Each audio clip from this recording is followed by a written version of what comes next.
Ok, Rafa. Seguimos sobre el tema de los casos leves de COVID. Sobre todo me refiero a aquellos sujetos que son menores de 50 años o menores de 40 años en nuestro país, que no tienen comorbilidades y que tienen síntomas leves.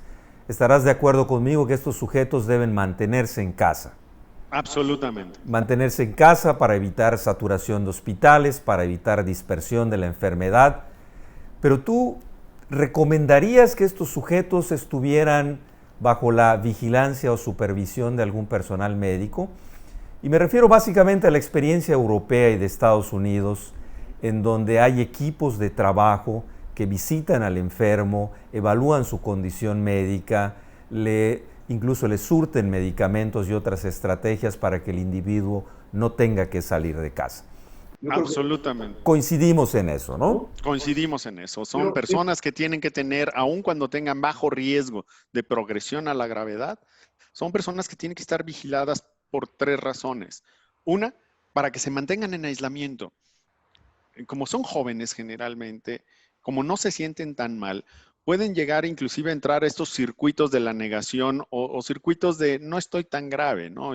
Pero sí pueden formar parte de una cadena de transmisión y hay que garantizar que se mantengan en casa. Segundo, aun cuando sean personas de bajo riesgo para progresión a la gravedad, no están exentos de en un momento dado llegar a progresar a la gravedad y para eso hay que monitorearlos. Y tercero, el que podamos nosotros cubrir necesidades básicas o tan simples como poderles proveer de un paracetamol para el control de sus síntomas y que no tenga que ir a la farmacia y ahí nos genere un brote, ¿no? O sea, son para mí cosas que sí aportan de manera importante al control de la enfermedad, lo que es el manejo de los asintomáticos en casa o de los pocos sintomáticos en casa. Yo creo que esto es muy importante, pero no hay que perder de vista la realidad de nuestro país. Y la realidad es que la mayor parte de estos sujetos tienen un aislamiento voluntario, se automedican, se autovigilan, de acuerdo a las recomendaciones de la vecina, del conocido, lo que ven en Facebook.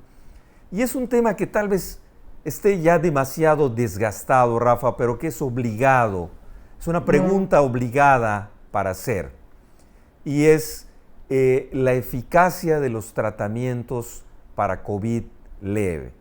Hablamos de cloroquina, citromicina, ivermectina, dióxido de cloro y una cantidad de medicamentos que la gente ingiere o consume con el intento de evitar la progresión o acelerar la recuperación de la enfermedad. Y esto no solamente se reduce a la sociedad, inclusive vemos colegas, y lo digo con mucho respeto, en donde tienen un cartabón para tratar el COVID y en donde incluyen 8 o 10 medicamentos de manera simultánea. No hay duda que la evidencia es muy contundente y que ninguno de estos fármacos es eficaz para el tratamiento del COVID.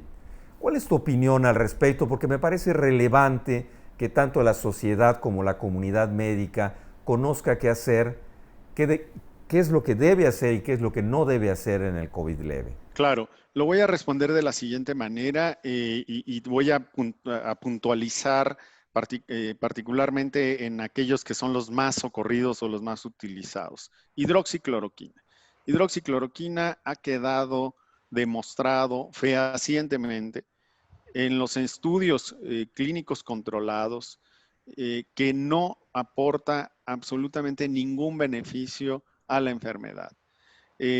Cuando salen los primeros reportes de que la hidroxicloroquina podría haber tenido efectos sobre un grupo de pacientes, fue evidentemente un reporte que además después salió una aclaración que tenía errores metodológicos y sesgos muy graves que se mantuvieron a lo largo de toda la investigación y por otro lado mediáticamente pues generó una invitación a estarlo utilizando y eso creo que ha sido uno de los grandes errores globales. No voy a particular, son errores globales alrededor de ese fármaco. Mi recomendación es no utilizarlo más porque es más probable que tengan un efecto adverso relacionado a la hidroxicloroquina a que vayan a tener un efecto benéfico. En el mismo rubro está la ivermectina. La ivermectina hasta el momento no hay ningún ensayo clínico controlado o evidencia de alto nivel que sustente su recomendación.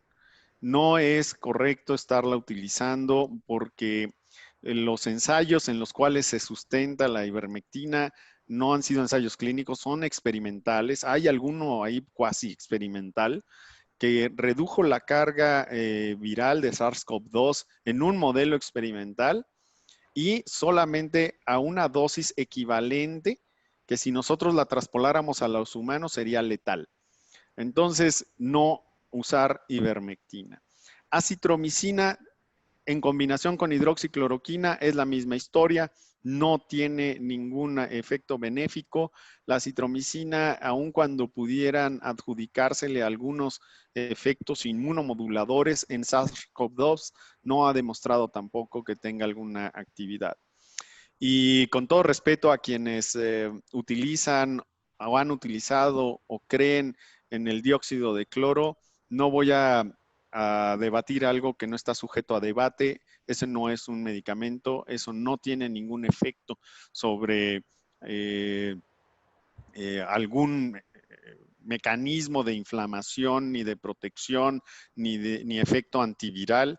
E inclusive hay reportes en la literatura de efectos secundarios serios asociados al dióxido de cloro. No lo recomendaría tampoco. No hay nada publicado en la literatura que sustente su uso. Lo único que sí estamos viendo con mucha frecuencia es lo que acabas de señalar, la polifarmacia, ¿no? Cantidad de medicamentos que lo único que van a propiciar es un incremento de los efectos adversos asociados a medicamentos. Voy a ponerte algo que ojalá pueda ayudar a sustentar lo que estoy diciendo. Nosotros aquí en la unidad temporal en el Citibanamex han ingresado al día de hoy más de 1,200 personas con todo el abanico del espectro de la enfermedad, desde casos leves hasta casos muy graves. De todos los casos leves y moderados, han egresado alrededor de 600 personas y en ninguna de ellas hemos utilizado ninguno de esos medicamentos.